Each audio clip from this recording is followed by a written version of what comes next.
graça e a paz de Jesus Cristo. Teologia da prosperidade. Qual é o problema desse ensino? Um exemplo que muitas pessoas se utilizam é que você não pode falsificar uma nota, uma cédula, se ela já não existe. Então só existe cédula de R$10 falsa, porque existe uma verdadeira. Então a teologia da prosperidade também segue essa linha. Nós não podemos ignorar que a Bíblia promete sim provisão da parte de Deus, prosperidade. O Antigo Testamento está cheio de promessas nessa área, na área financeira.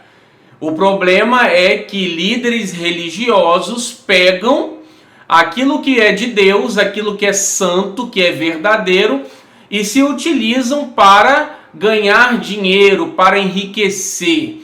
Essas pessoas são os falsos mestres. Agora a gente precisa compreender o que a Bíblia de fato nos ensina sobre prosperidade, sobre finanças.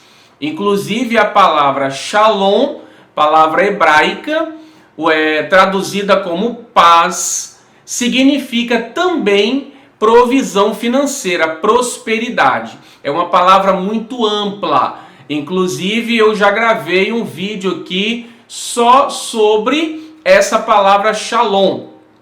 E também a gente vê em todo o Velho Testamento Deus prometendo prosperidade. Na antiga aliança, na lei, e agora para a igreja, para aqueles que estão em Cristo, essas promessas de prosperidade estão valendo para nós? Nós podemos receber essas promessas como nossas também? Claro que sim. Em Hebreus 8:6 diz que Jesus Cristo alcançou um ministério mais excelente que o ministério de Moisés e de Arão, porque ele se tornou mediador de uma superior aliança, firmada com base em superiores promessas. Então, se o hebreu, ou o israelita, ou o israelense tem promessas grandiosas, nós em Cristo temos promessas superiores. Por quê? Porque agora a aliança, o pacto que nós temos com Deus, não é mais em sangue de animais, mas no próprio sangue de Jesus Cristo. Então nós temos promessas superiores. E também Paulo vai dizer aos Coríntios, na segunda carta, no capítulo 1, que tantas quantas forem as promessas de Deus para nós, nós temos em Cristo o sim. Não é o sim ou o não, mas o sim. Tantas quantas forem as promessas. Ou seja, a igreja possui todas as promessas do Antigo e do Novo Testamento. Em Cristo, nós temos o sim da parte de Deus. Por isso, nós podemos esperar sim por prosperidade.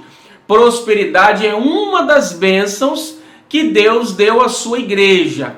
Olha o que diz Paulo também aos Coríntios. Pois conheceis a graça de nosso Senhor Jesus Cristo, que, sendo rico, se fez pobre por amor de vós, para que pela sua pobreza vos tornasseis ricos. Aqui Paulo está dizendo que Jesus Cristo, sendo rico, se fez pobre por amor a nós, para que por meio da pobreza dele nós fôssemos tornados ricos. Então Jesus assumiu a nossa pobreza, a nossa miséria, os nossos pecados, as nossas doenças, as nossas tristezas, as nossas dores, tudo estava sobre ele, todas as maldições. Em Gálatas capítulo 3 diz que maldito é aquele que é pendurado no madeiro, se referindo a Cristo. Então ele se fez maldição para que nós fôssemos abençoados, com toda sorte de bênção nos lugares celestiais. Então aqui o contexto desse versículo que eu acabei de ler é recursos materiais. Aqui Paulo estava buscando suprimentos materiais para a igreja de Jerusalém. Então ele estava dizendo para a igreja de Corinto: olha, vocês estão ajudando, abençoando, façam isso porque vocês foram tornados ricos. Essa riqueza aqui, é claro que ela não se resume em dinheiro, mas essa riqueza aqui é ampla, é completa.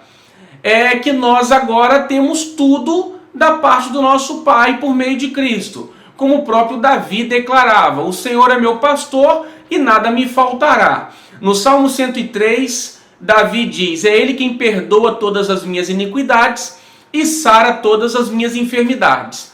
Ele enche a minha velhice de bens e renova a minha mocidade como a mocidade da águia. Então, nós temos que entender que em Cristo nós somos abençoados. Paulo também diz aos Filipenses: o meu Deus, segundo as suas gloriosas riquezas em Cristo, há de suprir cada uma das vossas necessidades em Cristo Jesus. Então nós temos que entender que a prosperidade, sim, é uma bênção de Deus, Ele quer nos prosperar. O problema está aonde? Está no capítulo 6 de Mateus, quando Jesus disse: não vivam como os gentios, como aqueles que não creem, buscando as coisas desta vida, mas busquem em primeiro lugar o reino de Deus e a sua justiça, e as demais coisas vos serão acrescentadas. Então nós não temos que ficar buscando por dinheiro. Nós não podemos colocar o dinheiro como um Deus no nosso coração, um ídolo. Mas é sim o reino de Deus, a sua justiça. E aí o Senhor irá nos acrescentar, à medida que Ele vê que a nossa fé vai fazer bom uso daquilo que Ele nos dá, para abençoarmos outras pessoas, abençoarmos a obra dEle, para, enfim, glorificarmos o nome dEle e não sermos apegados ao dinheiro. Paulo diz a Timóteo: diga aos ricos para não se apoiarem ou não se firmarem nas incertezas das riquezas. Então a riqueza material, ela é incerta, ela não traz segurança. Quem traz segurança para nós é o próprio Deus, é Cristo. Então nós não podemos idolatrar nada, principalmente o dinheiro, porque o amor ao dinheiro é a raiz de toda espécie de males. Então quando uma pessoa ama o dinheiro, ela acaba atraindo todo tipo de coisa ruim, de mal para a vida dela. Então o perigo da teologia da prosperidade qual é? É que ao colocar o dinheiro como o principal objetivo, a fonte da felicidade, a realização plena, isso é uma idolatria. E isso traz juízo de Deus também, correção de Deus sobre os filhos dele. Então nós temos que receber pela fé a provisão de Deus, a prosperidade do Senhor, mas o nosso coração não pode estar nessas coisas. Esse é o perigo, é o problema da teologia da prosperidade. Quando você vê um pregador falar muito sobre dinheiro, muito sobre recursos materiais, colocando a fonte da felicidade, a busca constante pelos bens materiais, isso é uma idolatria. Isso não vem de Deus e isso entristece o Espírito Santo.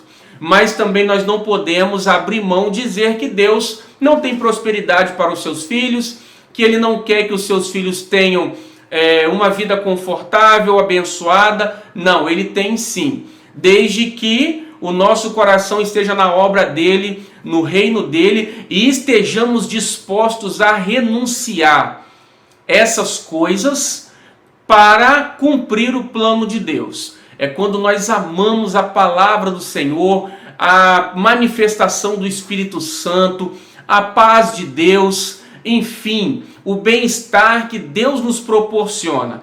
É claro que os recursos financeiros também faz parte dessas coisas, porque nós temos necessidades básicas, mas o Senhor, o reino dele, a palavra dele, a comunhão do Espírito deve ser a nossa realização, porque aí sim Ele vai suprir as nossas necessidades.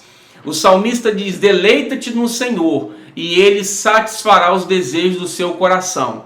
Então Ele quer sim suprir as nossas necessidades financeiras, mas o nosso deleite precisa estar nele, sabendo que é Ele quem nos abençoa, e por isso nós não precisamos ficar ansiosos, buscando essas coisas. É o que Jesus diz em Mateus 6. Não fiquem ansiosos, preocupados com o que é a vez de comer, beber, vestir, porque o vosso Pai sabe que vocês precisam dessas coisas e Ele vai suprir essas coisas para vocês.